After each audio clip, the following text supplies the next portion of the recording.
So this Caleb guy, you were dreaming about him. What's up with that? Oh, more like a nightmare.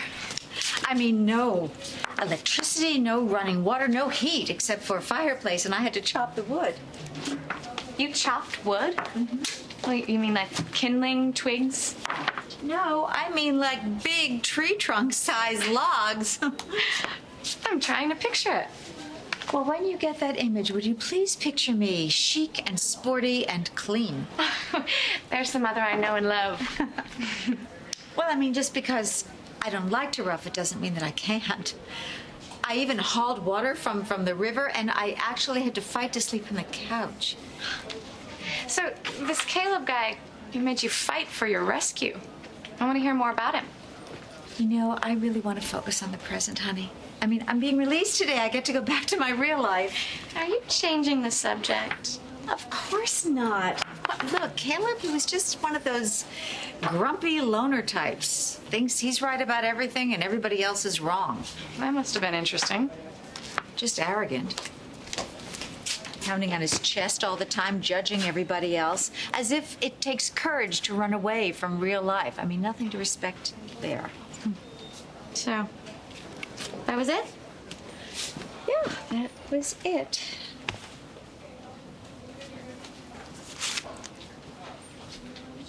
Already. Yeah, I have a flight back to Paris after Palmer's will is read.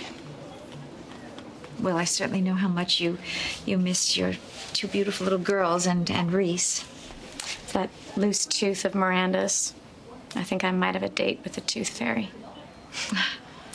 But if there was a wedding in the immediate future, have you set a date? Oh, well, Jack. I mean, Jack is so impatient he'd get married today if we could. And you? Well, coming back to the mess at Fusion and after what David and Greenlee did, I feel like I need a moment or two just to decompress a bit. Now that David's confessed to setting you up for embezzlement, you can relax. The hard part's over. I can relax and enjoy every moment of the engagement.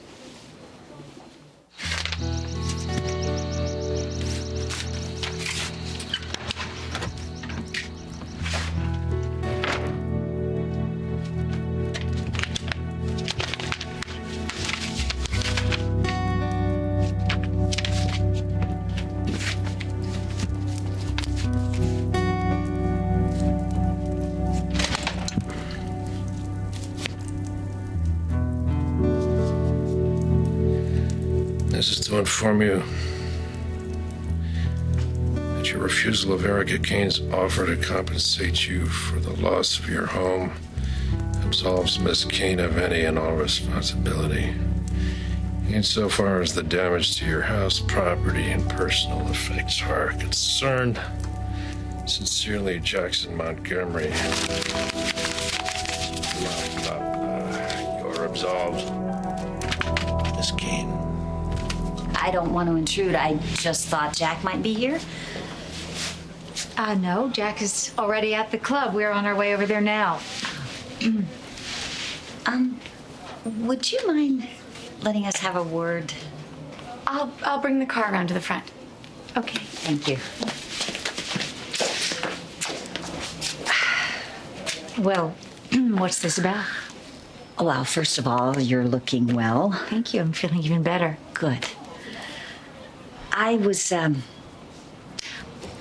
with Jack when he went searching for you. I know you were. How could I forget? Yeah, well, I mean, before we found you.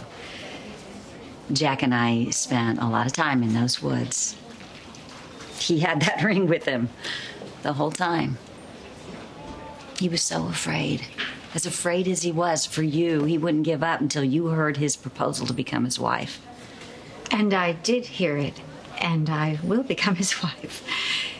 So, if there's nothing else. We were in the middle of nowhere. We didn't know if we would ever find you. But Jack's love for you is just so pure and so bright that I really believe that it led us to you.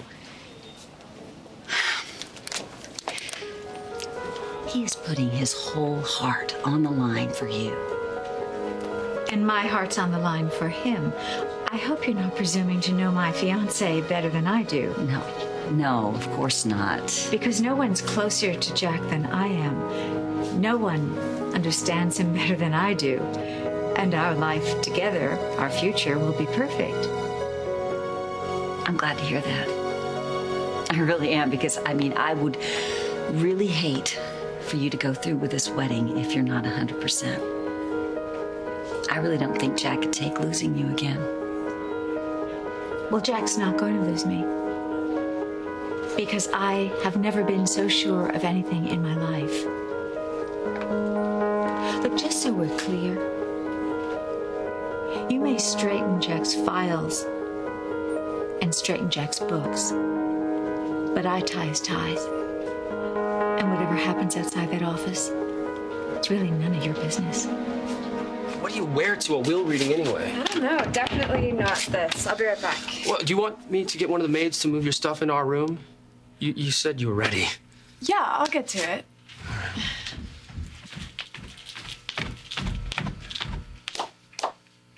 Where are you going?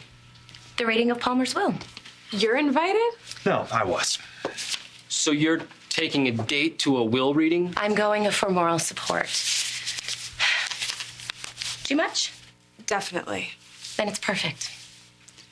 I'll be right back. Why were you invited to Uncle Palmer's will reading? Scott spent a lot of time with Palmer before he died. Why were you meeting with him at all? Was it business? Do you know Palmer had become delusional? Well, you're the expert on that. But how would you know? Scott told me. Isn't that right, Scott? Palmer wasn't always on top of his game.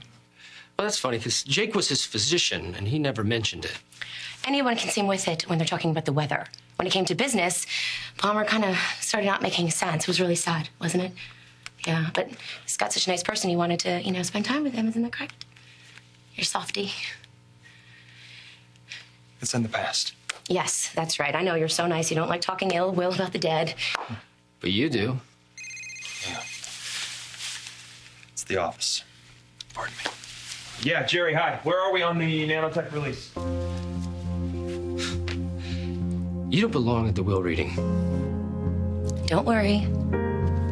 I won't slap you again, at least not in public. You got a pass on that. So let's forget it. What are you gonna do? Try to slap me back or try to kiss me again? What happened at the park was a mistake. It's not gonna happen again. I was thinking about a friend of mine who died, how he's never gonna see his son. And that hit me hard. And you came to me. You reached out to me like a real person. And that's never gonna happen again either.